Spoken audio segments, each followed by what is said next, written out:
Tere, mina olen Karin ja sa kuulad Nula Inkubaatori poolt ellu kutsutud podcasti Kas viga näed laita.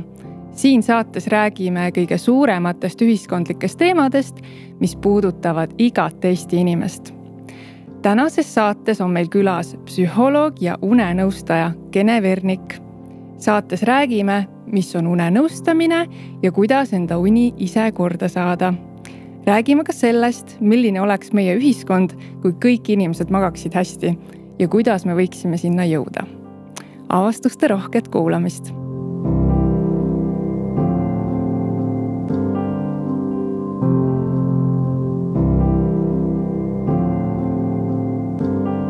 Tere, Kene! Tere! Sa oled oma varasemates intervjuudes öelnud, et eestlaste unekvaliteet on väga halb. Ja me magame väga vähe tunde, me magame ebakvaliteetselt ja eestlaste uneteadlikkus on madal. Et milline oleks meie ühiskond, kui nüüd sõrmenipsuga kõik inimesed homsest alates magaksid väga hästi? Ma arvan, et neil oleks vähem tööstressi. Nad ei võtaks seda tööd võib-olla nii suure raskusega, ärevusega. Nad oleks rahulikumad, kindlasti energilisemad, nad ei väsiks päeval nii kiiresti ära. Et see on väga suur probleem, et inimesed kirjutavad ja ütlevad, et ma küll ärkan okeilt üles, aga alates juba kella 11 olen ma juba nii läbi, et kas see on normaalne? Ei, see ei ole normaalne. Nii et kindlasti oleks ATH diagnoosi vähem. Ja kindlasti meie võimekus oleks 20-30% vähemalt parem. Ehk siis just meie kognitiivne võimekus, kuidas me tajume, kui hästi me keskendume, tähelepanu hoiame ja muidugi mäluprotsessid ja mälu oleks parem. Ja me võime veel jätkata. Et me ei jääks nii ruttu kroonilistesse häiretesse, haigustesse. Me ei jääks nii kiiresti veresoonkonna haigustesse, eriti, mis on statistiliselt siis kõige suurem probleem, et inimesed jäävad liiga kiiresti. Näiteks kõrge vererõhu probleem on juba 20-aastastel, et meie nahk oleks ilusam, kollageeni tootlikkus REM-unes oleks palju võimsam. Praegu ei ole. Praegu kasutame toidulisandina kollageeni. Et tegelikult niimoodi järjest minna, siis oleks ikka päris tore ja hea olla meil. Ma kujutan ette, et meid takistab päris paljuski unistamast sellisest elust, kus me magaksime hästi põhjus, et me ei olegi võib-olla kunagi kogenud seda, mis tunne on olla päriselt puhanud. Et see, mida me kogeme ja see, milline nii-öelda meie unekvaliteet või kurnatuse aste on meie jaoks kujunenud nii normaalseks, et me isegi ei oska unistada millestki paremast. Täpselt, nii ilusti öeldud, et me harjume ära oma enesetundega, et kõik need harjumused, enesetunne, meeleolu, kõik see tundub meile nii loomulik nagu. Aga siis, kui me hakkame nagu muutma ja saame juba ühest asjast nagu kinni või muutnud seda ühte asja, siis me juba päris kiiresti saame aru, et oota, tegelikult on päris tore, kui ma liigun näiteks 1 tunni ja ma jäin kiiremini magama, et näiteks sellised seosed. Et inimesed tõesti harjuvad kroonilise unepuuduse sümptomaatikaga. Aga miks siis hea une saavutamine ei tule meile nii loomulikult?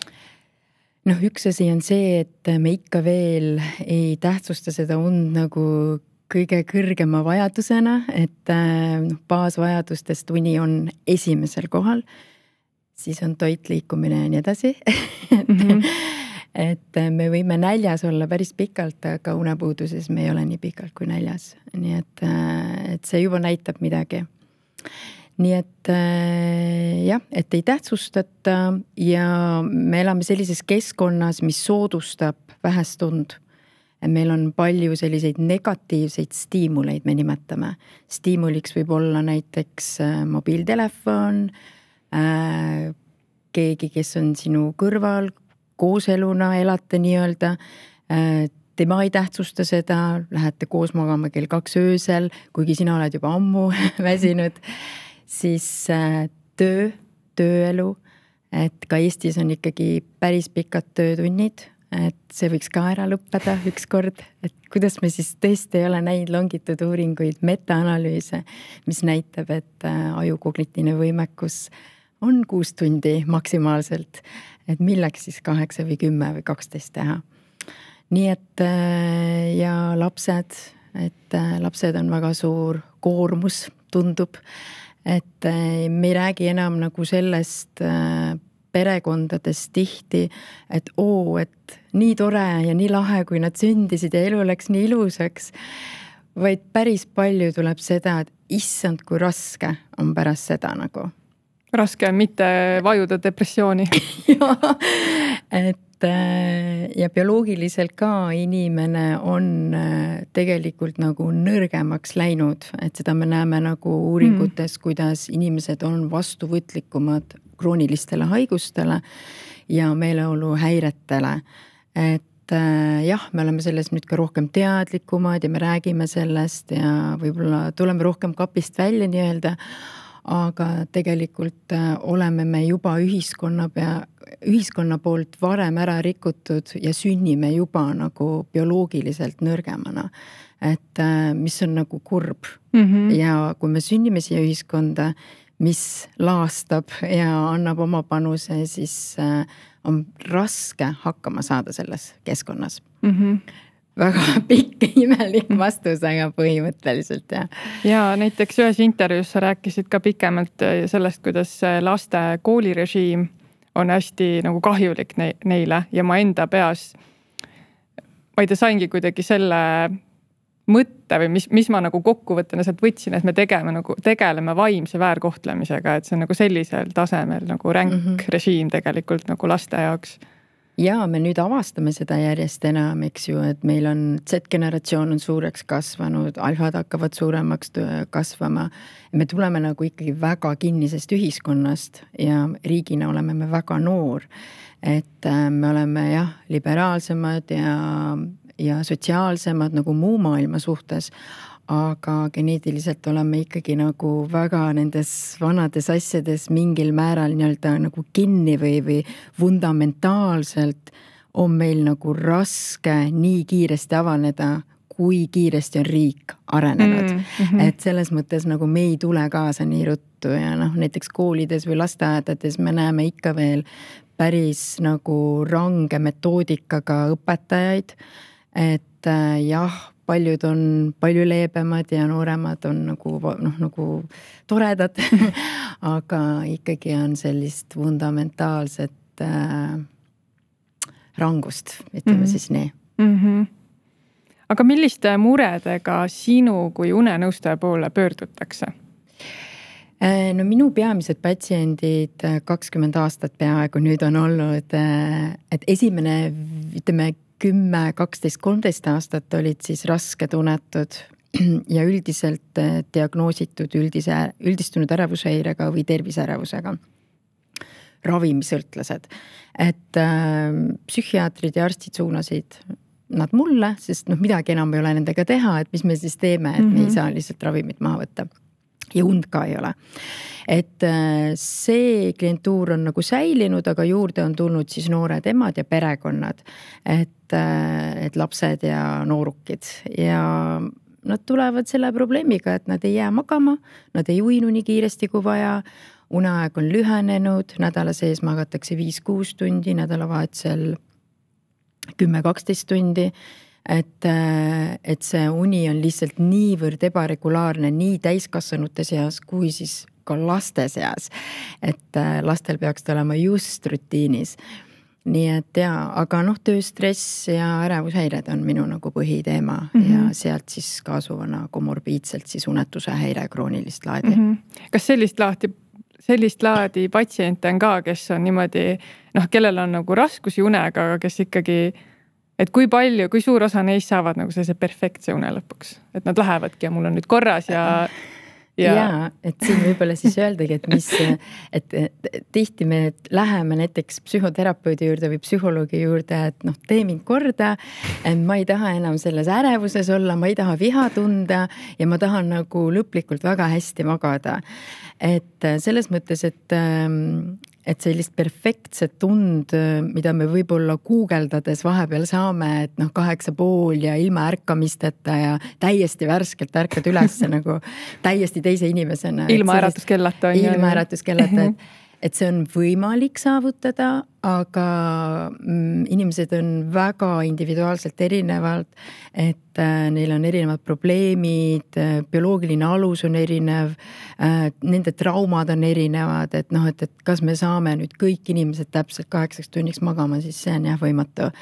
Ja kas me saame lõplikult mingisugust ärevust või viha ära, et jumala eest mitte, et nad on väga olulised komponendid meie tunnetes ja emotsioonides. Aga jah, et võib-olla tahetakse jah sellist kõrget ideaalsust, et hästi klassikaline on see, et ma ärkan 3-4 korda üles, et ma peaks sellega tegelema. Ja kui ma ütlen, et kuni 5 korda öö jooksul üles ärgata on normaalne, et siis on see nagu küsimärk inimese jaoks, et mis mõttes nagu. See on väga okei, et sa öösiti üles ärkad. Okei ei ole muidugi see, kui sa ärkad ja jääd tunniks ajaks üles ja hakkad scrollima. et kus on need piirid nii-öelda. Ja sellega on ka võimalik enda ärevust veel nagu üle kerida, et oi, et nüüd ma ärkan liiga palju ja siis hakkad veel muretsema iga kord, kui sa ärkad. Täpselt, et seal see kognitiivne töötlus on hästi kõrge, et inimene mõtleb, rumineerib, ketrab seda ühte mõtet, aga kui ma täna ei maga, issand jumal, ma olen jälle öösel üleval, issand Jeesus Maria, nüüd ma küll homme suren ära, ma saan kindlasti selle vähi või mingisuguse raske haiguse, et sellised hästi rasked katastroofilised mõtted hakkavad pihta, et siis seal me muidugi siis sekkume läbi kognitiivkäitumusliku psühhoteraapia, et unetuse teraapia kui selline ongi väga käitumuslik kuni siis mõteteni ja lõdvestustehnikateni välja. Ennem kui ma küsin nüüd selle kohta, mida see unenõustamine endast kujutab, siis ma tahaks küsida sellise küsimuse, et huvitav, kui palju meie ühiskonnas on neid inimesi, kes ei maga nagu super hästi, aga tegelikult see sekkumine, mis oleks vajalik selleks, et nende uni oleks super hea. Näiteks nende eeldused on tegelikult väga head, et nagu magada hästi. Et huvitav, kui palju on neid inimesi, kellel oleks nagu väga vähe vaja, et väga hea uni saaks, sest et mul on selline tunne, et meil kõigil oleks nagu parem ühiskond, kus elada, kui oleks võimalikult palju neid inimesi, kes nagu elavad puhanud peaga. Jaa, et selles mõttes statistika näitab seda, et 70% populatsioonist ütleb seda, et neil on olnud probleeme unega. Ja 30-40% kurdavad seda, et neil on probleem unega. Ja umbes nüüd juba 12% kurdab seda, et uni on täielikult lõhkunud nende elu nagu. Ehk siis nad on kroonilised unetud näiteks. Et nii, et jah, suur protsent on mingid perioodid oma elus nagu maganud kehvasti, see on nagu normaalne, et meil on nagu neid perioode. Aga jah, ma arvan, et kõik inimesed, isegi kui sa oled justkui hea magaja, saaksid sa nagu mingi väga väikse sammuga selle asja veel paremaks teha nagu. Ja naljakas on see, et see standard, näiteks kui inimene tuleb vastuvõtule, et ta tuleb näiteks mingi teise teemaga, et näiteks üldistunud ärevushäirega, aga ilmselgelt ma vaatan une üle ja ma magan jumala normaalselt 7 tundi, et see on täiesti piisav. Okei, et 7 tundi tegelikult nagu võiks parem olla, et sa oled võimeline rohkem magama, et ma olen eluaeg 7 tundi maganud, okei, aga vaatame need sümptomid siis üle, et need vastavad kõik unevõla sümptomitele, et tegelikult sa vajasid 8,4 tundi näiteks, et ja selle jaoks on vaja ainult 2-3 kuud olla unegraafikus ja natukene hügieeni jälgida ja sa oled täiesti teine inimene. Mõtlen, kui on keegi sul vastuvõtul või sa kohtad kedagi, ma ei tea, õhtusöögi seltskonna lauast, kes ütleb, et mul on väga hea uni, et mul on väga hea olla. Mida siis peaks ütlema, kus ta saaks aru või saaks päriselt testida, et kas tal siis on nagu päriselt see kvaliteetne ööuni või siis tegelikult ei ole. Et mis on see, mis sa ütled, kas ta on mingi, wait a minute, mul on ka see sümptom? Jaa, et me hindame tegelikult une kvaliteeti läbi päevas enesetunde. Et see on ka vale, et näiteks, et ega me ei tee ju kõikidele kehvadele magajatele uneuuringut, et me ei hinda nii-öelda nutikellaga öösel une kvaliteeti, vaid me tõesti ainult sümptomite põhjal ja sa saadki küsida, et okei, kuidas sa ärkad hommikuti, et kui nagu hästi ärkad, mis see siis hästi on nagu, et noh, et kui energiliselt, et kui sa võrdled 10 aastat tagasi või nüüd, et sa saad nagu selliseid pisikesi küsimusi esitada, et palju sa kohvi tarbid? 5 tassi läheb kindlasti, on ju. Kas päeval tunnen end unisena? Miks 5 tassi siis, et mille jaoks, on ju? Et noh, üks osa on see sotsiaalne osa, on ju, aga tegelikult on see, et noh, kui sa 5 tassi tarbid, siis see on juba unekvaliteedi lõhkuja. Ja et millal sa siis näiteks väsimus tunned nagu, noh, nagu sellisel kujul, et sa tunned, et tahaks nüüd nagu korraks magama heita. Et tavaliselt on see juba enne lõunat inimestel ja see on väga halb märk. Jah. Ja mingid peavalud, ma kujutan ette. No need on juba nagu level up, et selles mõttes, et kui sul on juba peavalud. Et jah, et ja näiteks see võimekuse tase, et noh, ongi see, et sa ei ole nii võimekas enam võrreldes aastataguse võimekusega, et noh, sa tunned ise ära, et nagu tööd, mis nõuab kognitiivset võimekust, et sa ei püsi selles enam, et näiteks üle tunni aja sa enam nagu Excelit ei suuda vaadata. Aga sa oled noor inimene, 24-aastane näiteks, ja sa enam üle 45 minuti ei suuda Excelit vaadata, siis on nagu küsimärk, et kuule, et mis nagu toimub. Et noh, sellised nagu pisikesed küsimused annavad palju vastuseid ja sealt saab kokku panna, et kuule, et see 7 tundi ei ole ikkagi piisav, et jah. Aga ma mõtlen, et võib-olla paljudel ei ole see motivatsioon nagu kuidagi sekkuda või seda und hakata siis rohkem väärtustama või tähtsustama, sest nad leiavad, et kuidagi no, et see paar tundi olla siis rohkem üleval näiteks versus nagu magada rohkem versus siis see kehvem enesetunne päeval, et see kuidagi ei kaalu üles, et ma pigem nagu elan see 2 tundi päevas kauem kehva enesetundega, kui siis hakkan nagu rohkem magama. Täpselt. Et see on okei. Noh, nagu me ennegi rääkisime, et noh, et me harjume ära selle enesetundega, aga siis, kui see enesetunne hakkab sinu elu häirima, nagu ilmselgelt häirima, et sa näiteks ikkagi autoroolis juba tunned, et sul võib-olla tekib mikroune episood, võib-olla sa ägestud liiga kiiresti, oled liiga, ma ei tea, impulsiivseks läinud, vihastad rohkem, tunnedki, et sul nagu pulss on üleval, sealt hakkab ikkagi läbi kõige selle vähese magamise kujuneb ka välja ikkagi ka unetuse nagu sümptomid. Et see uinumine võtab aega, öösel on ärkamised, ka liiga varajased ärkamised, et see võib lõpuks sinna nagu minna.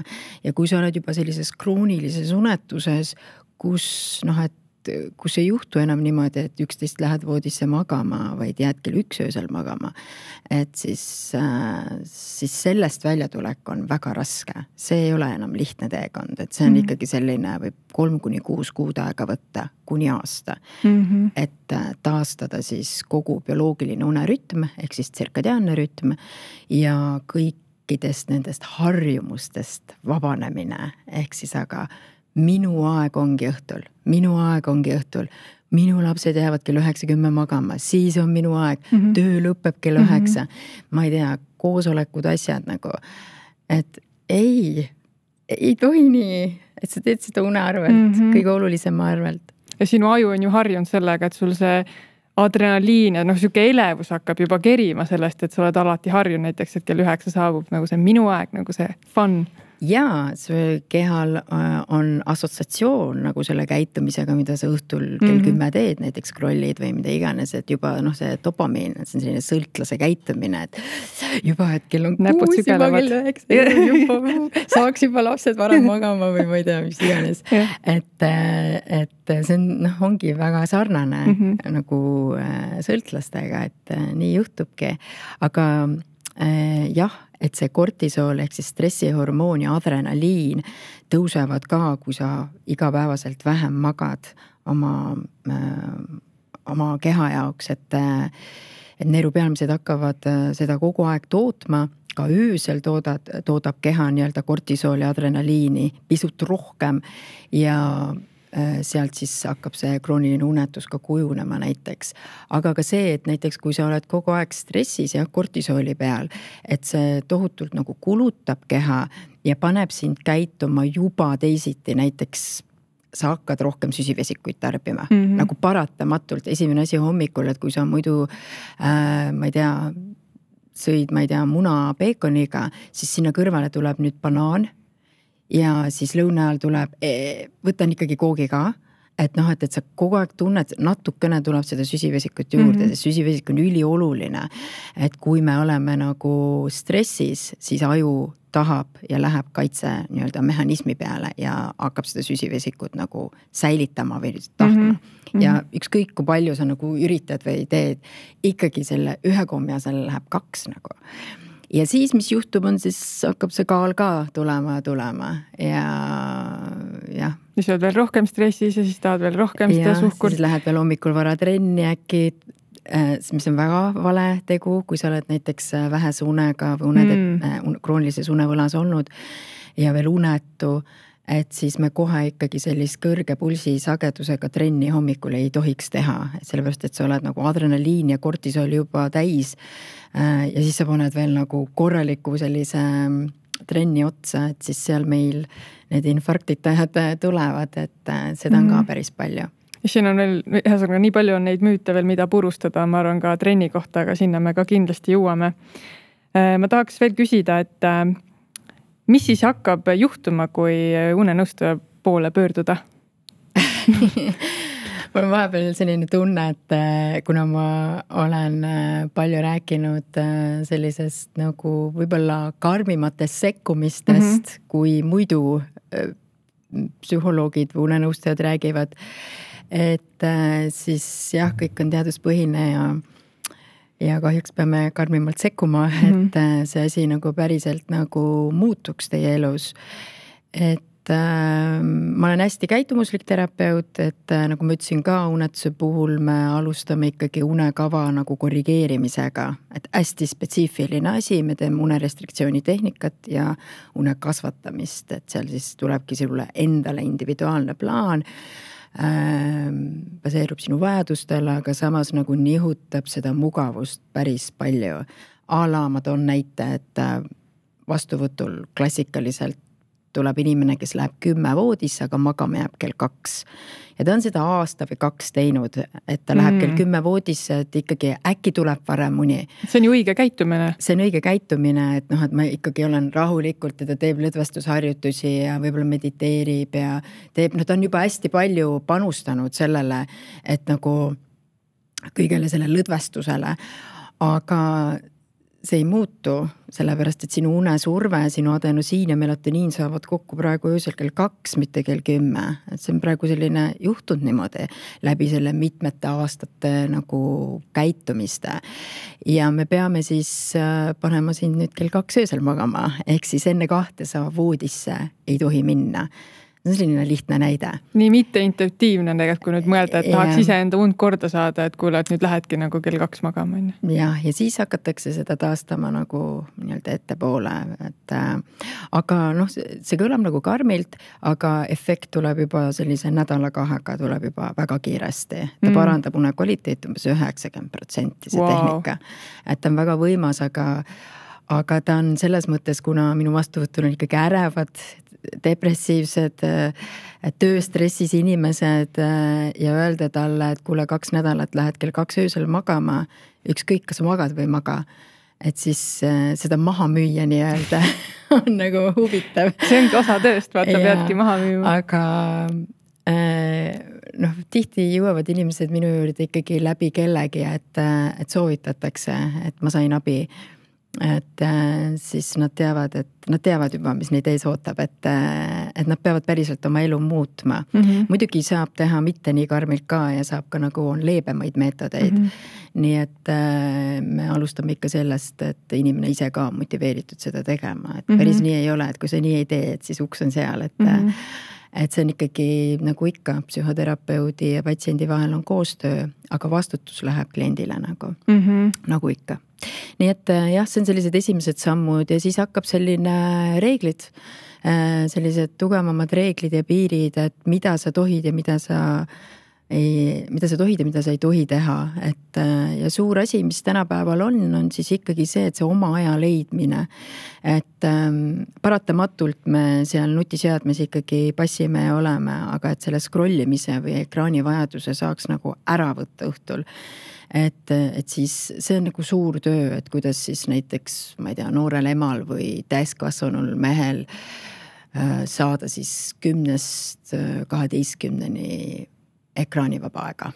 Ma kujutan ette raske ja väljakutse tegelikult. Ta peab selle saama, võiks saada, sest me elame sellises ajastus ja me vajame seda või et me võib-olla peamegi olema seal, aga et me peame seda nihutama seda aega. Nii et jah, et siis on selline klassikalised unehügieenireeglid, siis on harimine, hästi palju harimist, mis asi see uni on, mis see teeb, kus see läheb, mis on su prismaatiline tuum, mida ta projekteerib, kuhu, miks on vaja seda, mis on melatoniin, miks ei tohi seda toidulisandina võtta just niimoodi, uinutivõõrutus, kuidas see käib, kõik see nagu, see on hästi spetsiifiline. Kui ma olen seda õppinud, siis sellega ma palju tegelen ka. Aga unenõustaja juures käiaksegi nagu psühholoogi juures niimoodi regulaarsetel kohtumistel või kuidas see välja näeb? Jah, et ütleme, tõenäoliselt ma olen ainulaadne psühholoog Eestis jällegi, et kes siis sellisel võib-olla siis maailmatasemel sellist teraapiat teeb. Et Eestis on siis ka veel unearst ja psühhiaater doktor Tuuliki Hiion, kes on minu siis õpetaja olnud, et aga tema on nagu arst, aga ta on ka seda kognitiivkäitumuslikku psühhoteraapiat nagu väljaõppe saanud, aga tihti kliinilised psühholoogid või terapeudid, isegi kui nad on väljaõppe saanud kognitiivkäitumuslikus psühhoteraapias, mida me kasutame siis palju, eks ju, depressiooni ja meelolehäirete puhul, ärevushäirete puhul näiteks, et siis, et just see unetuse psühhoteraapia, eks ju, et unetusele suunatud, et see on ikkagi nii spetsiifiline, et seda sa nagu saadki ikkagi ainult põhimõtteliselt, kui sa kuulud sinna unemeditsiini erinevatesse seltsidesse, ühendustesse, mul on ka ju Euroopa unemeditsiini sertifikaat, et ametlikult olema somnoloog, tehnoloog, kes ongi väga kliinilisest keskkonnast pärit, kes on päriselt nagu häiretega tegelenud, kes seda kes hindab seda ajulainete põhjal, see on minu põhitöö olnud ju, et sa pead enne, kui sa seda sekkumist teed, sa pead olema teadlik unehäiretest, mida on ligi 100 ja sa pead olema töötanud kliinilises meditsiinis, haiglates, et sest et see päris nii lihtne ei ole, et ma teen selle kava ja kõik on nagu jube hästi, et kui sa ikkagi ei tea näiteks pervasiivsetest autismispektri häiretest nii-öelda laste puhul, noorukite puhul, ATH tuleb praegu uksest ja aknast, et kui spetsiifiline uneärkveloleku rütm neil on ja kuidas seal peab nagu tegutsema, et siis sa võid selle patsiendi ära rikkuda, et selles mõttes need on olulised teadmised. Ma saan aru, et see iva ongi siin, et kui vaadata, et hakkame lihtsalt coachima nagu paremat tund magama, et siis tegelikult selle unega seonduvalt on nagu nii palju selliseid tõsiseid erijuhtumeid, kus tegelikult need tavalised nagu soovitused võib-olla ei tööta või ei aita või võidki nagu hullemaks teha. Et sellepärast see ei ole nagu selline naljaasi, et lähen nüüd ka sõbrale nõu andma ja teeme täpselt nii. Just, ma toon teile hästi nagu lihtsa näite, et ma ju töötan Tartu Ülikooli lastekliinikumis laste ja noorukitega ja Tallinna lastehaiglas ka. Olen siis superviisor, kes õpetab siis neuroloogia õdesid välja tegema seda tööd, mida mina olen siis nagu teinud. Nüüd on nad juba väljaõppe saanud, et see on nagu tore. Aga toon nagu näite, et on näiteks 3-aastane laps suunatud neuroloogi poolt, uuritud, epilepsiat midagi ei ole, rahutu magaja. Käinud ka unenõustaja juures, kellegi juures, kus siis unenõustaja soovitas, ma ei tea, ala kotti panna või et oleks rahulikum laps, on ju, et ta magaks rahulikumalt. Osad unenõustajad isegi soovitavad nii suuri lapsi siduda, et nad oleks rahulikumad. Eestis on selliseid unenõustajaid. Ja nüüd ta jõuab nagu läbi nagu mitme teekonna nii-öelda sinna haiglasse, kus ma näen vastuvõtul ära, et sellel lapsel on rahutute jalgade sündroom, ja? See on spetsiifiline unehäire. Ja see unenõustaja, kes on oma nii-öelda tööd teinud, ja pakkunud välja väga lihtsaid võimalusi, et lihtsalt laps rahustada, mida ei tohi teha, neid asju ei tohi teha, et siis ilmselgelt ma saan pahaseks. Ja siis ma võtangi ühendust ja küsin, et halloo, et teeme niimoodi, et enam niimoodi ei tee. Et meil on ka Eesti Unenõustajate Liit, mille ma koos Hanna Saarega lõin, et ja me vaatasime üle siis Eesti unenõustajate sertifikaadid või ütleme, mis nende pädevus on, siis me saime 22 unenõustajast ainult 2 unenõustajat, kes vastavad mingisugusele nagu standardile Euroopa ja Ameerika mõistes. Aga ma küsin, et mis siis võib nagu halvasti minna, nagu sa ütlesid, et selle lapse puhul nagu, et see rahustamise element, et et seda ei tohi teha, et mis siis päriselt võib juhtuda? Juhtub see, et näiteks selle 3-aastase puhul, et 3 aastat olid siis vanemad tegelenud sellega, et miks ta on rahutu ja sipleb ja ei jää magama ja täiesti ulme nagu nii-öelda. Et seal on see, et nad hakkavad neile ikkagi lõpuks uinuteid andma või melatoniin ravi andma. Päriselt? Ikka jaa. Lapsele? Ja. Et ja siis ja ta jääb ikka rahutuks magajaks, sest see on selline häire, see on geneetiline häire, see on neuroloogiline häire, mida sa ei vaigista päris selliste asjadega ja mõned ravimid ägestavad seda häiret. Nii et ja kui teha veel mingeid lihtsaid muudatusi, et näiteks mingid kotid või asjad on, et ütleme 3-aastasele me nagu kuidagi moodi ei pane teda kotti, et aga on ka väiksemate lastega seda tehtud, et siis ei ole ühtegi teadusuuringut, mis ütleks, et see aitab nagu rahutuse puhul. Ja me peame ikkagi nagu väga hea anamneesi tegema, väga hästi palju küsimusi esitama ja olema teadlikud erinevatest unehäiretest, kui me teeme sellise lükke, et kuule, pista kotti.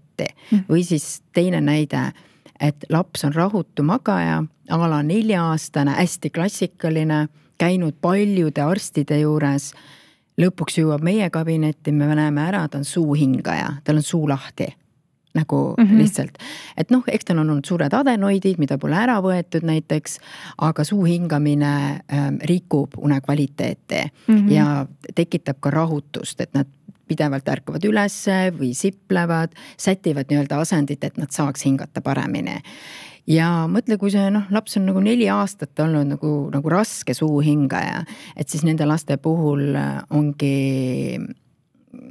kui on nõustatud ainult sellega, et ma ei tea, et ema peaks juures olema ja rahustama teda ja selline nagu bye-bye ja äkki saab nagu paremaks ja ma ei tea, mingid selliseid asju tehtud, mis ilmselgelt suuhingajat ei aita, et siis jah, me teeme uneuuringu selle lapse puhul ja vaatame, kui palju see hingamine siis päriselt seda kvaliteeti rikub ja sekkume, et kas siis on opereerimine, on myofunktsionaalne füsioteraapia ja nii edasi, et sellised nagu selliseid asju on palju, sellised on nii palju ja siis ma olengi selline, et oh my god, et kui sa ikka ei tea asjast midagi, siis palun ära tee nagu, või sa võid teha oma tööd terapeudina näiteks või nõustajana, aga ole siis oma pädevuse piirides, nagu sa näed ära, et tõesti, et ma ei tea, mida teha, siis suuna edasi. Sa ei pea mulle suunama, ma ei tea, arstile kas või, et aga ära nagu enda trikke nagu päris niimoodi õpeta, sest need ei ole teaduspõhised. Ehk siis ma kujutan ette, et Eestis sul ei ole tegelikult neid kolleege väga palju täna veel. Et kas sellepärast ka ma mõtlen, et see unenõustamisteenus ei ole Eestis siis tegelikult väga kättesaadav? Ta ei ole väga kättesaadav jah, et Eestis on siis võib-olla kõige paremad täiskasvanud unenõustajad asuvad siis Tartu psühhiaatriakliiniku unekeskuse osakonnas, kes on ka välja õppinud KKT spetsialistid nii-öelda selles unetuse valdkonnas ja teevad uneuuringuid ja hindavad, et tõesti väga pädevad. Ja täiskasvanute unenõustajaid ma rohkem ei teagi, et siis on mina ise ja mõned arstid siis, kes on siis nagu unemeditsiinis nagu.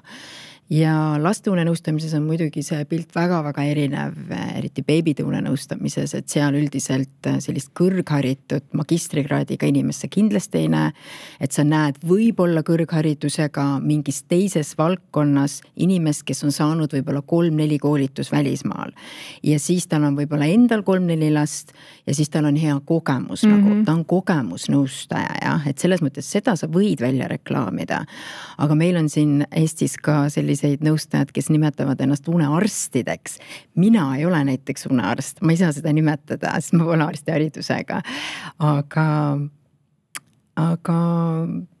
jah, et seda ei tohi teha, et see on väga vale, sa annad ka nagu kliendile väga vale aru saama, et ta ütlebki, sa oled arst, sa oled spetsialist, ma tulen sinu juurde ja siis ta on ära lõhutud, ega täiskasvanute puhul on ka palju sellist asja, et ma käisin siin või seal, aga ei saanud abi ja nüüd olen ma siin, sest ikkagi perearst suunab nüüd siia nagu. Aga see nagu näitab, et nõudlus on tegelikult suurem kui pakkumine, et kui saab olla nii palju neid tegelasi, kes võib-olla ei suuda nagu püsivat kvaliteeti teenusel tagades, neil ei ole ka väljaõpet, on ju, aga samas nagu ikkagi tegelikult on, et inimesed pöörduvad ja ikkagi nagu nii vajavad seda teenust. Esmatasandil pöördutakse perearsti poole, et perearste me oleme ka ju palju koolitanud ja rääkinud neile ja nad on ka nagu nüüd juba rohkem teadlikumad, et kohe ei ole uinuti taskusse vaja panna. Aga ütleme, selles osas tuleb ka kõvasti tööd teha veel. Aga jah, et kuhu see siis suunad, et jah, põhimõtteliselt ongi siin mõned sellised spetsialistid, nagu ma ütlesin, et ikkagi raskemad lähevad Tartu psühhiaatriasse või on siis eras mõned, aga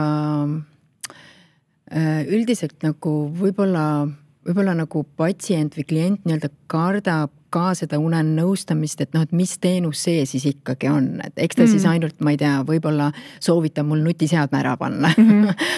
Aga seda ma juba tean ja seda ma küll teha ei taha. Jah, et see tark Google ju annab mulle siin kõik ette, et palju ma võin, millal ma võin kuhvi juua ja nii edasi.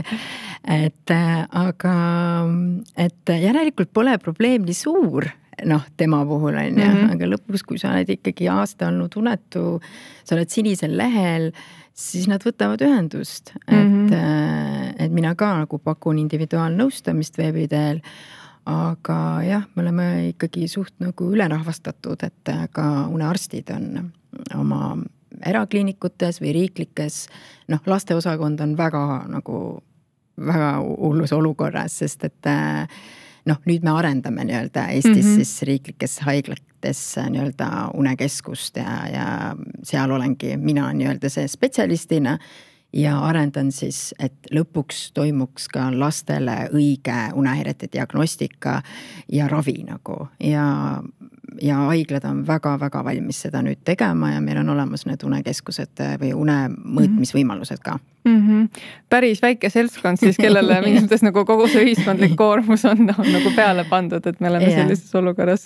On küll, jah. Jah, aga arvestades, et meil on selline, et vaimse tervisega ma pigem, et see trend ei ole väga positiivne, eks ole, et siis võib ja samal ajal tegelikult inimeste teadlikkus ja et see unistus heast unest ikkagi nagu on tekkimas, et see võiks eeldada, et tegelikult see nõudlus võib päris palju siin kasvada järgmiste aastate jooksul, et aina rohkemat tegelikult eriti lastele ja oma lastele tahad head und ja paremat tervist, eks ole. Ja sellepärast ongi nagu hästi suur töö on tõesti selle viimase aastaga nagu ära tehtud, et hästi õigel hetkel nagu ma ei tea, haiglad avastasid mind, et kuna ma nagu palju seminaridel olen olnud või ka unemeditsiiniseminaridel nii Eestis kui välismaal, et siis võeti nagu haarati kinni ja sai nagu seal käima lükata, nii et meie tulevikuplaan on ikkagi see, et perearst saab otse suunata unenõustajale ja haiglasse siis ikkagi pädevale unenõustajale, kes on siis saanud väljaõppe, et kes on õenduse haridusega näiteks või arst isegi, et nüüd on meil juba nagu see teekene juba tuleb on juba avatud, ei ole nii porine. Kõlab väga põneva tööna ka, et kuidagi saad nagu nii üks-ühele tasandil haiglates kui nagu riigi tasandil lihtsalt möllata, et kogu seda valdkonda arendada, et kõlab väga põnevalt. Ja see on väga põnev, ma olen nii tänulik arstidele selle usalduse eest, et hea koostöö on ja suunatakse väga hästi, et praegu küll ainult haiglasisane suunamine, aga täpselt õiged patsiendid tulevad ja oleme ikkagi nagu suuri avastusi teinud, et issand jumal, et oleks seda varem teadnud, et tal on rahutud jalad või et see apnea hingamise häire teda nii pikki aastaid on laastanud, et Ja see, et une kvaliteedi parandamine tundub mulle, et selline äärmiselt nagu harmooniline sekkumine, et et sa ei pea kedagi katki lõikama või sa ei pea nagu igavesti rohtusi andma, vaid et siin on nagu sellised palju lihtsamad praktikad, kuidas sekkuda ja samas nagu selle inimese elukvaliteet võib nii palju paraneda selle tulemusel ja sa saad nagu selle kõik tagasi endale, et sa saad kedagi aidata, et see kõlab nagu väga hästi. Ja, et ütleme, ongi terapeudina või psühholoogina mulle endale ka nagu see annab nii palju tagasi, et kui sul patsient või vanem kirjutab, et issand jumal, mu laps magab nagu, et kuidas ma nii rumal olen olnud või et siis et ole nüüd rahulik, et nüüd on kõik hästi, et nüüd on ainult vaja nüüd niimoodi rahulikult edasi minna, et ma olengi tihti nagu, kui naised jäävad rasedaks beebiootele, siis nad võtavad juba minuga ühendust ja ma jään nendega koos kuni 5-6 aastat nagu, et sätin siis, ma ei tea, võib-olla iga 3 või 4 kuu tagant on meil siis nii-öelda sessioon, ja siis annan selle unekava, nüüd on vaja nii teha ja kui seal on nagu probleeme, siis ta kohe saab kirjutada, et olen tema käehoidja, et ta ei jääks unevõlga ja paneme need lapsed nagu magama, et iseseisvalt ja ilma assotsiatsioonideta, et jah. Wow, et see on mingid naised, kes juba nagu teavad seda ohustavat unevõlga juba enne reageerivad. Muidugi, ja. Wow. No see on küll hästi ju. Sellepärast, et vaata, kui sul on nagu sõbrannad, kes on jäänud ja kes on sünnitanud, siis nad ju räägivad peamiselt sellest, et appi kui ulme, see on nii ulme, see on nii raske, et aga nad ise on ka liiga hiljaks jäänud näiteks, et võtavadki ühendust alles aasta pärast, kui laps on sündinud, et nad on aasta otsa võidelnud ja guugeldanud, kui see, et tee lihtsalt see üks sessioon ära ja sul on pilt selge nagu, sul ei ole vaja, sinna ei lähe nii palju, kui sa nagu mõtled oma peas.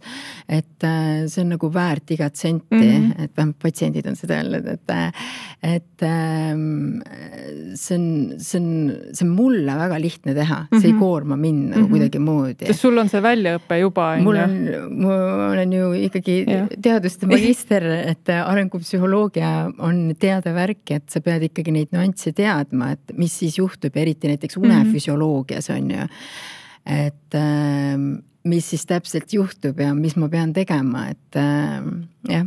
Ma arvan, et see on ka selline võib-olla kerge tekkima nende lastega, sellepärast, et sul on selline mulje, et sa peadki nagu nii paljudes uutes valdkondades nagu täiesti nagu uue eriala ära õppima ja nagu et sa peadki nagu kõigest kõike teadma.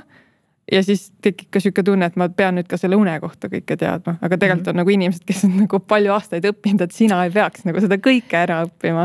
Ei pea ja sa ei pea pusima üksinda ja kindlasti ei pea alati kuulama oma sõbrannasid ja emasid, kellel on omad meetodid ja kui see on neid aidanud, jumal tänatud, et aga me räägime praegu sinust ja sinu vajadusest ja sinu võimekusest, et jällegi ma ikkagi ju näen neid emasi, kes on juba läbi, eks ju, depressiivsed ärevad, neil ei ole mingit jaksu, nad on selle lapse juba ära andnud nii-öelda oma elukaaslasele, et nüüd on kõik, mina nagu annan alla.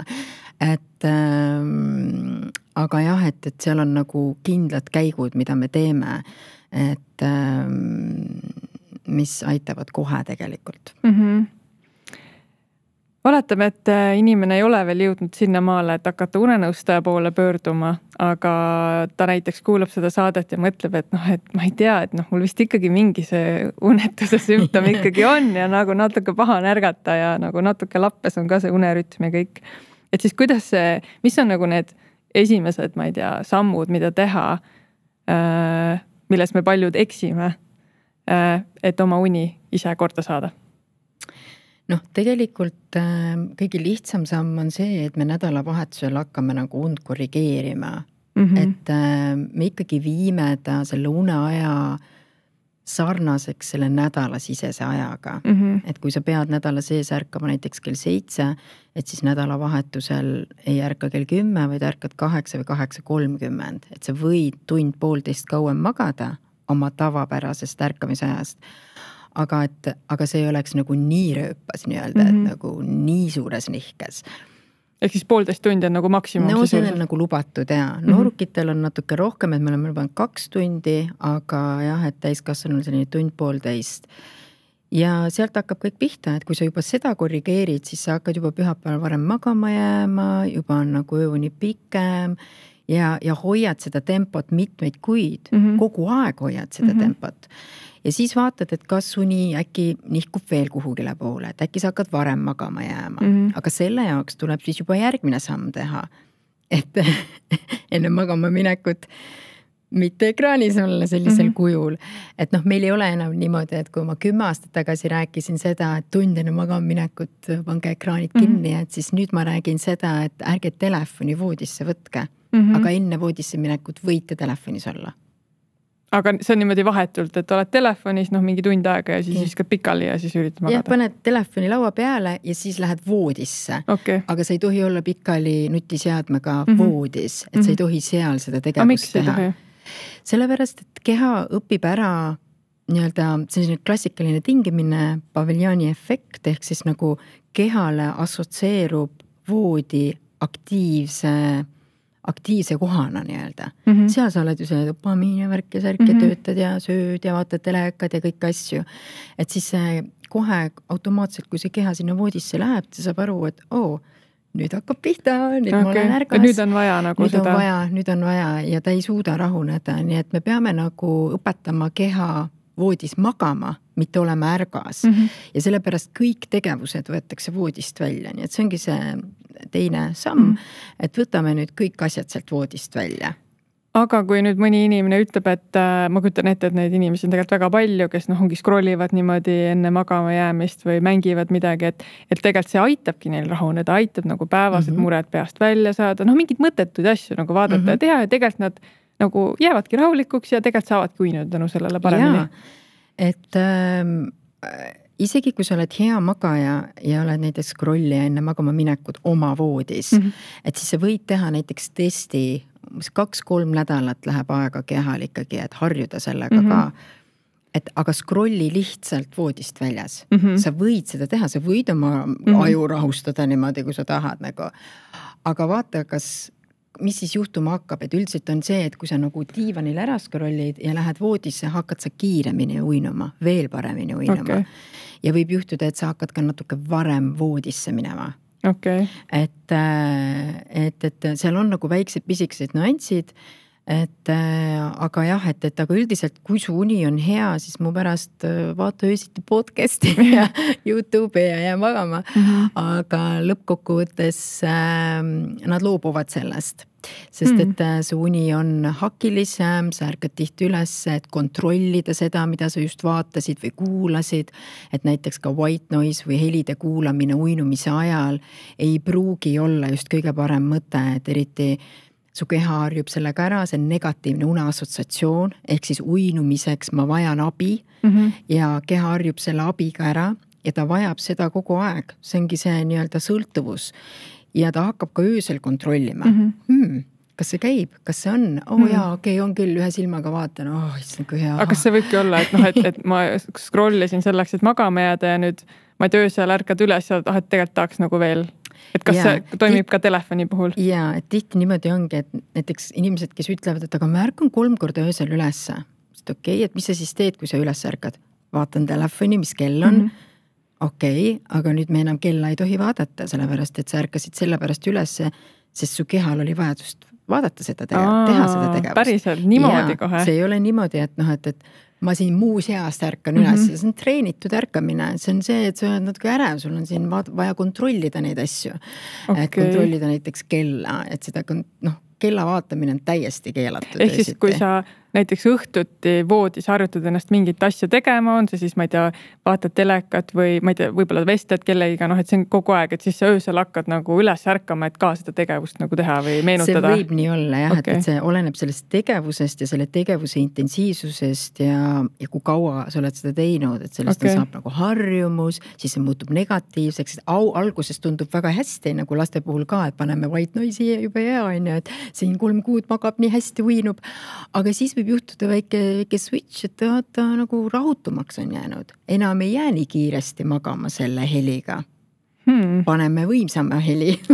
Paneme nüüd YouTube'i ka veel ekraaniks ette. Aga see on küll täiesti sõltuvus, et nagu doosi on vaja kogu aeg suurendada. Absoluutselt. No, see on selles mõttes narkomaan, et sul on vaja kogu aeg nagu veeni midagi panna, aga see on nagu teiste käitumistega. Et alguses on vaja 5 minutit scrollida, et magama jääda, siis on vaja 10, siis on vaja 30, siis on vaja tund, siis on vaja 2 tundi, no kuidagi niimoodi, eks ju? No nii ta käib jah, et ja see binge watching ehk siis nagu kontrollimatult vaatad edasi nii-öelda sarju näiteks, et sa ei saa pidama, et see on ka selline nagu sõltuvusmehhanismiga, et aga seal on ka nagu hästi palju, ütleme, sõltuvus kui selline, no see on keeruline häire, aga seal on ka nagu oluline bioloogilised alused ja eneseregulatsioon ja kõik selline asi, et kui hea eneseregulatsiooniga sa oled olnud väikelapse eas või beebi eas näiteks, et see eneseregulatsioon ikkagi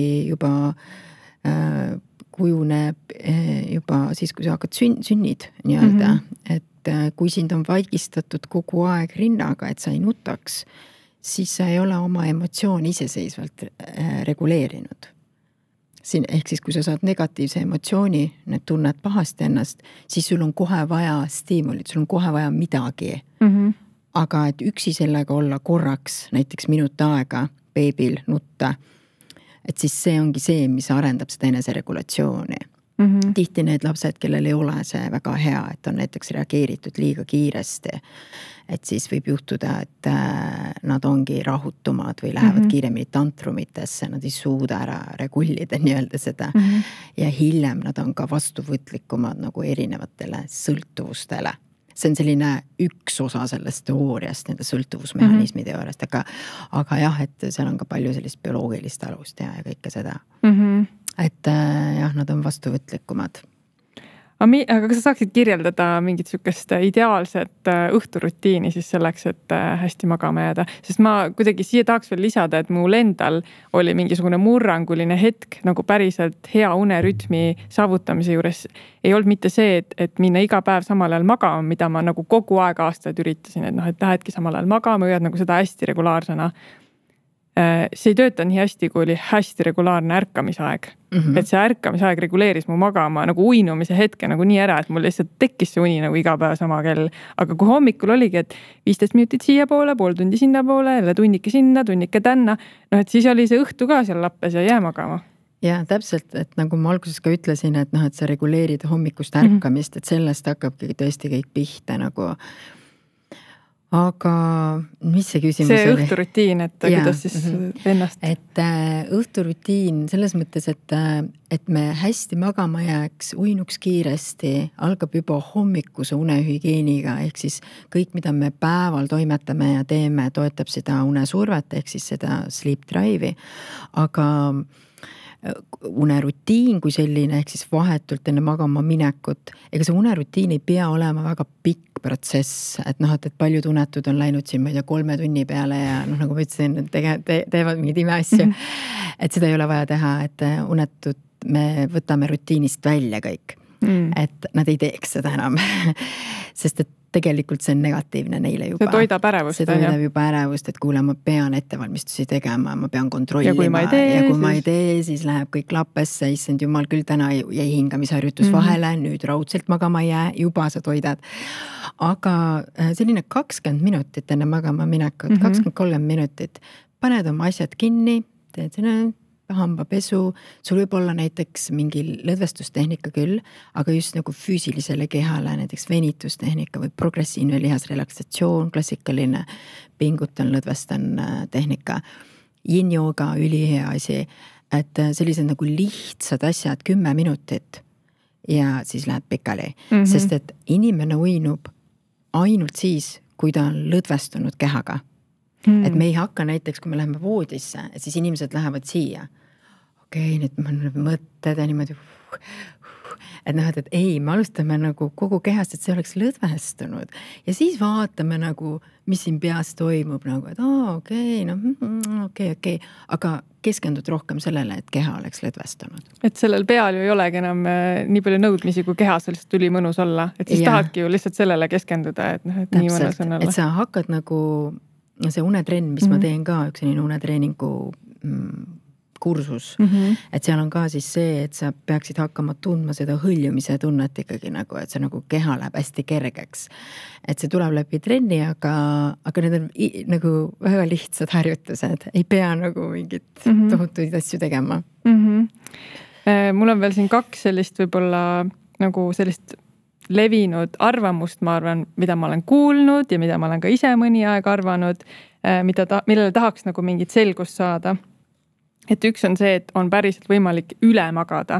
Kunagi hästi ammu, see võis olla mingi kuskil 10 aastat tagasi, oli Delfis nagu selline uudis, et kõige kauem elavad inimesed, kes magavad 7,5 tundi. Ja mina ehmatasin sellest nii ära, mina ikkagi tahtsin tavaliselt rohkem magada ja nüüd ma mõtlesin, et nüüd ma magan üle ja nüüd ma ei tea, surengi varem ära ja mingiks ajaks nagu mõtlesingi, et okei, et aga see on ju, et ongi kasulik ka, et saab rohkem tööd teha ja rohkem elada, kui nii palju ei maga. Et kas on päriselt võimalik üle magada? See ülemagamise nii-öelda efekt, nagu see tunne kehas, et tihti siis kogetakse seda, et kui sa tavapäraselt nädala sees ärkad, ma ei tea, kell 7 ülesse, võid päris hästi ja ärksõna üles ärgata, aga nädalavahetusel ärkad kell 10 ja täiesti läbi omadega. Et nagu midagi läks nagu valesti. Aga seal on nagu see, et igal inimesel on siis oma kronotüüp, ehk siis see unne sisselülitus ja väljalülitus unest. Ja see on ajastatud. Sa sünnid selle kindla ajaga nii-öelda, unepikkusega ja selle sisselülituse ja väljalülitusega. Ehk siis millal hakkavad sinu hormoonid tööle kehas. See on automaatne ja endogeenne protsess, ehk siis sisemine. See on rakusisene. Meie kehas koosneb rakkudest. Seda me muuta ei saa. Ja see protsess nagu käivitub automaatselt no matter what nii-öelda. Et kui su keha ikkagi bioloogiliselt hakkab sind üles äratama koos oreksiini ja adenosiini ja kõikide muude asjadega, serotoniini, dopamiini, kortisooliga 7:15, siis su aju aktiviseerub, ja? Blokaatorid lähevad eest ära tuumakestelt. Hakkab nagu infotöötlus kiirenema, läheb siit ajutüvest alla niimoodi, ops, kuule, temperatuuri tõus, värgid, särgid, niimoodi. Aga sa oled füüsiliselt läbi, sa oled täitsa läbi ja siis sa jääd pool unne nagu sinna N1 ja võib-olla N2 ka. Pikaks ajaks. Ja siis sa võid ärgata nagu täiesti sellisel hetkel, kus tegelikult sinu hormoonid on nagu töös juba käivitunud, aga aju nagu täismootoril ei tööta. ma ei oska isegi seda nagu nimetada, aga ühesõnaga sa võid seda efekti tajuda. Sa tunned nagu sa ajast maha jäänud. Sa tuled nagu läks nagu veits mööda ja sealt nimetatakse ka seda hommikust migreenihoog on ka võib tulla sellest, et see hetk, kus sinu keha nagu käivitus ja seal üle lasid nii-öelda, siis sealt siis võib nagu nii-öelda tekkida nii-öelda ühele ja teisele poole see migreenihoog. Seal on omad nimetused ka veel nendele protsessidele, miks see nii nagu kõik juhtub, aga ma ei soovita seda kogeda või teha, et pigem nagu ikkagi ärgata enam-vähem nagu õigel ajal ja pigem lähedal sellele, kus sa oled tavaliselt ärganud ja hakkabki muutuma õhtune uneaeg, nagu sa ütlesid. Et kui see õhtune uneaeg ei muutu ja sa ei jää magama, jääd ikka väga hilja magama, siis hakkab juhtuma see, et sul on lihtsalt kell 7 väga raske ärgata ja kui sul on väga raske ärgata, siis järelikult sa vajad hommikul rohkem magamist. Ehk siis sa hakkad nihutama seda hommikust perioodi pikemaks nagu, või et saaksid kauem magada. Ja see on enamik meie seas see suur probleem, et tegelikult meie ajus unne sisselülitus toimub hiljem, kui me arvame tihti. Et isegi kui me lähme magama 10:45, aga unevajadus on 9 tundi näiteks, mis on täiesti naiste puhul täiesti normaalne. 8,5-9 tundi, naistel on pikem uni natuke, aga ta peab ärkama kell 6, siis ta jääb unevõlga nii või teisiti, ükskõik kui palju sa võimled seal. Sa ei jää kell 9 magama, sellepärast et nii öelda see aju pole sisemiselt valmis magama jääma ja sa ei saa seda treenida ka, sest see on endogeenne. Nii et siis ma alati ütlen, et tuleb teine töö leida, et sa pead andma endale siis aega hommikuseks ajaks, et saada siis võib-olla ainult 15 minutit rohkem, võib-olla pool tundi, võib-olla 38 minutit, võib-olla 52 minutit, et see on seda on võimalik üsna täpseks ajada. Ehk siis, et otseselt ei ole võimalik nagu üle magada, aga see üle magamine nagu tähendab seda, et sa magad lihtsalt nagu vales ajaaknas enda jaoks. Et sa ärkad nagu valel ajal enda jaoks, siis sa magad need paar tundi liiga kaua võib-olla, mis sinule sobiks. Aga õigem lahendus oleks olnud see, et see uni oleks pidanud tulema nagu õhtu arvelt juurde, eks ju? Jah, et ja tavaliselt nädalavahetusel me magame juba, hakkame ette magama, et me läheme järgmisse tsüklisse, et eriti kui need hilised ärkajad on, et siis me oleme maganud need 2 või 1 tsükli juba õhtul ette ära nagu, et see on nagu pigem ongi kõige suurem probleem. Et siis me oleme need unatud seal pühapäeva õhtul ja mõtleme, Jeesus, Maria, ma pean tööle minema. Ja. No üks selline, ma arvan, praeguseks suhteliselt levinud arvamus une kohta on ka veel see, et kui olen nagu jube stressis ja uni on kehv, et siis tuleb alati trenni teha, vaata, et siis teen rasket trenni, teen rasket tööd, magan nagu sügavalt ja siis teen nagu rasket trenni peale, et siis mida rohkem teen trenni, seda nagu parem on, jah? Ja on, et on tulnud selliseid kliente ka, kes ütlevad, et öösel isegi teevad trenni ja enne magaminekut teevad ja hommikul vara. Hommikul vara, et saada nagu seda ajaakent ja kõike nagu ja kortisooli vähemaks. Ei. Et endorfiine sa saad, see on päris hea laks, kui sa seda endorfiini saad ja sul oledki rõõmsam ja sul ongi päris hea olla. Aga teistpidi on nagu see et kõige parem liikumise aeg kehale, kui sa oled sellises normrütmis magaja, ongi enne lõunane aeg ja pärast lõunane aeg, aga mitte õhtu ja mitte hommik. Et see enne lõunane aeg on seal 10-12 vahel ja pärast lõunane aeg on 3 ja 5 vahel. Et kell 6 trenni minna jõukasse ei ole just kõige parem mõte. Et esiteks sa ei kasuta täielikku potentsiaali ära. Su keha on juba väsinud selleks ajaks ikkagi. Et jah, aga mis me näeme? Kell 5-6 tipptund. Mul on selle ajaks ideaalne lahendus, mida ka palju lõunariigid nagu kasutavad ja teevad, on ikkagi see, et lõuna peaks olema 2 tundi pikk. Et inimene siis võib seal lühiuinakut teha, powernappi, kui me vananeme, võib lühiuinakuid teha, nii või teisiti, nagu nii jääb väheks, et kohe annab nagu selguse, et see 20 minutit või siis lähed trenni. Et sa teedki 45 minutit kuni siis tund trenni, sa oled oma asjad ära teinud ja õhtul ei pea põdema sellepärast, et midagi on tegemata. Nii lahendus, eestlastel on lihtsalt vaja siestat. Jaa, absoluutselt, et meil on väga pikad päevad, et isegi talveperioodil, kus on pimedus, võtab võimust, no see on kohutav selles mõttes, ükskõik kui tore inimene ja positiivne sa oled, siis pimedus nii või teisiti nagu füsioloogiliselt muudab keha käitumist nii palju, et see on selline, see on nagu võitlus nähtamatu tegelasega, et sa ei võida seda niikuinii. Kui sa ei kasuta valgusravilampi õigeaegselt, aga ega see ka ei ole päris nagu lahendus, et aga jah. Ja seda, mis sa enne ka mainisid, et tegelikult nagu väga raske trenn tõstab just nagu stressihormoonide taset kehas, et see ei pruugi üldse nagu hea sunes alati aidata. Et sa oled just stressis olnud, siis paned veel selle ka otsa, et siis see rahunemise aeg on liiga pikk. Ja et me ei hakka väsitama ennast trenniga, aga trenni absoluutselt hea trenn, õigeaegselt tehtud trenn, igapäevane liikumine 1,5 tundi vähemalt tagab kvaliteetsema une, aga see ei tähenda seda, et ma pean nagu 150 pulsiga tegema õhtul kell 9 trenni, seda kindlasti ei tohi teha. Jaa, me elame nii kiiret elu ja nagu nii siukeses stressirohkes maailmas ja stressirohket elu elame, et mul on selline nagu, ma ei tea, ka kolleegidega, sõpradega vestlustest nagu jääb selline mulje, et inimesed lähevad õhtuti nagu pikka trenni siis puhkama, et see ongi siuke, et see minu aeg, see on alati mulle tervislik hästi ja panengi seal hullu ja tõstan mingeid raskusi ja hüppan ringi ja nüüd ma olengi hästi terve ja lõõgastunud ja kõik, aga samas ma ise nagu kogen, et kui mul on näiteks väga stressirohke aeg ja siis teha seda väga rasket trenni ka, et see on nagu õhkõrn piir, kus see tegelikult hakkab mu keha nagu kurnama veel rohkem.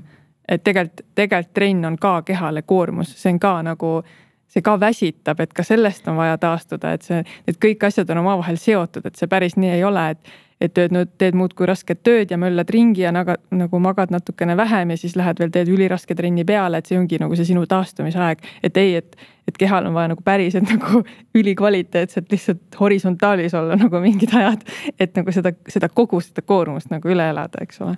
Jaa, täpselt nii, et isegi kui on nagu kiire aeg, et lihtsalt liikuma minna, jalutama minna või kiiremat kõndi tegema on nagu väga tore ja hea mõte, aga jah, just see intensiivne trenn võib rikkuda kogu asja. Aga mida me kollektiivselt nagu ühiskonnana saaksime ära teha, et kõigi meie uni oleks parem? Mõtlen.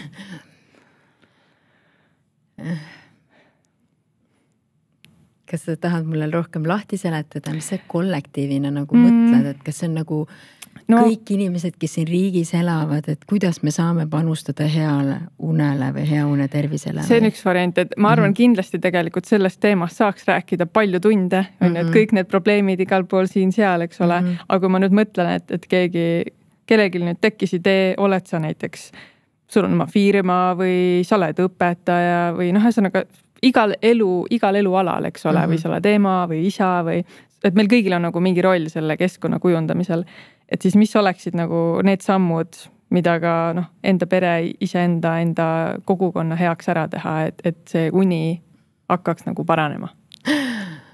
Issand jumal. Teadlikkust kindlasti kasvatada. Jah. Söögi alla, söögi peale. Söögi alla, söögi peale.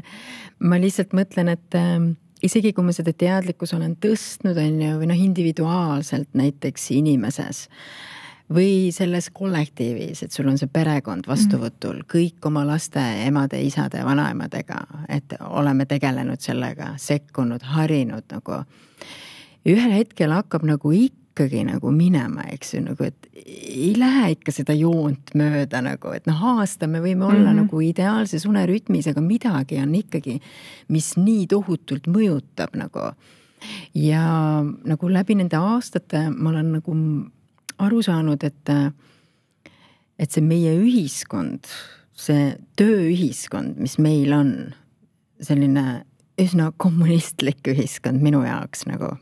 Ja Vargamäe Andrese stiilis ka ikka on ju. Jah, fundamentaalselt see on meie nagu selles rakus sees kahjuks veel. Et kui kiiresti me seda nagu muudame, ma arvan, et läheb veel aega. Et see on murranguline aeg olnud need viimased 20 aastat, ma arvan, kui Z-generatsioon on olnud nagu tõusnud tuhast nii-öelda. Et selles mõttes, et aga jah, kahjuks meie riiklik süsteem kui selline poliitika, kõik see nagu survestab ikkagi selleni, et tee tööd, näe vaeva, maksa hästi palju makse, et siis ma pean ausalt ütlema, et ma olen paljudele oma klientidele, kes on näiteks kroonilised haiged olnud, kes on võib-olla olnud 5-6 aastat, nagu nad on alustanud võib-olla generaliseerunud ärevusehäirega, terviseärevusega, unetusega, me oleme saanud need kontrolli alla. Aga nüüd me kroonilise haige puhul, ütleme nii, ta ei oleks muidu krooniline, tal on see vundament on üsna nagu halb olnud bioloogiliselt ka, et tema esivanemad ja kõik asjad on seal nagu ligad ja logeda. Et ma ei saa teda sealt vundamendilt ju ära võtta ja teha täiesti korraliku vundamendilt. Ma ei saa seda teha, sest ta sureb ära põhimõtteliselt. Et ma saan teda ainult parandada, et ta kestaks veel paar aastat. aga see ühiskond laastab nii palju, et siis ma olen lõpuks öelnud sellele inimesele või nendele inimestele, teate, minge elage kuskil mujal. Wow. Ja psühholoogina ma võin seda teatud hetkedel teha, kui ma näen, eriti krooniliste haigete puhul. Ja näiteks kui meil on raske haige, kes elab keskkonnas, näiteks kellegi oma vanemaga, kes ikka peksab teda, näiteks, ikka ahistab teda kuidagi kummaliselt, siis sa oled ju normaalne inimene ja ütled talle, kuule, aitab naljast. Et kaua sa siis lased ennast, et me ei saa siin enam teraapiaga edasi minna. Ja samamoodi on nagu selles ühiskonnas, et mulle tundub, et see riik tervikuna on minu jaoks nagu katke, mis on nagu kurb. Aga eestlased siin sees on kindlasti kõige tugevamad inimesed, keda ma oma maailmas olen näinud. Et nad on nii vastupidavad, geneetilised ka, aga see hakkab murduma, sest nad jäävad kiiremini haigemaks ja nad on kroonilistest haigustest. Nagu, me oleme esitopis Euroopas nagu depressioon, ärevus, unetus, kõik asjad nagu laste uni kohutavas olukorras nagu unepikkuse mõttes. Et järelikult nagu midagi on nagu valesti. Ja me ei saa nagu ainult iseendale näkku vaadata, vaid me oleme sellises ühiskonnas, mis soodustab seda, et sina jääd krooniliseks haigeks. Päris karm. Päris karm, ja. Aga see tuleb pika, kui sa oled terapeut olnud nagu pikka aastaid ja niimoodi, siis sa nagu hakkad seda pilti nagu suuremalt nägema, sa hakkad ju seda patsientid tulema siit välja, oota, aga nüüd on täiesti, siin on mingi imelik sein ees, nagu seda ma ei murra. Sorry, sa pead käima 3 töökohal, et ikkagi oma 3 last nagu üleval pidada. Sa pead olema unetu. Sa pead olema stressis. Lihtsalt teisiti ei saa, kui sa teed 3 tööd. Et eestlased väga suure protsendiga, ma ütleks selline 20% tööjõulisest eestlasest on mitmel kohal. Ja vahetustega töölisi, keda ma ka nõustan ju ja teen suurettevõtetele neid graafikuid väga palju. Et siis ma jah. Issand, tekib nagu selle jutu peale isegi küsimus, et kas saab nagu veel hullemaks minna, et mingis mõttes on nagu see tunne, et kui tegelikult saab siin nagu väga hästi hakkama, et wow, et mis elu oleks nagu kuskil, kus on nagu kergem keskkond, eks ole. Aga vaata statistikat, mis on juhtunud. Tegelikult mingi hetk oli, eks ju, see väljavoolavus Eestis hästi suur on ju, ja nad tulid kõik tagasi Austraaliast, eks ju, see oli Austraalia. Nüüd on Hispaania, eks ju, meeletu tung on sinna, et selles mõttes, aga pigem läheb nagu ja inimesed on rohkem Eestist ära, et nad ei talveperioodi eriti, kui nad on nagu võimelised nagu rahaliselt, et ja kui sa oled Eestist ära, eladki näiteks mõnda aega kuskil ära, siis saad aru, et jaa, aga mis meil eestlastel oma on ikkagi fundamentaalselt perekond ja riik ja rahvus ja me oleme ikka patrioodid ja tuleme rappa, tahame tagasi täiega. Aga aastaringseks elamiseks ei külma see kuhugile. Et vikitame niimoodi, et tervisele on nagu laastava. No ma kujutan ette ikkagi, et kui nagu on kehv seis, et siis saab minna ainult paremaks, et ruumi minna paremaks on nagu meeletu.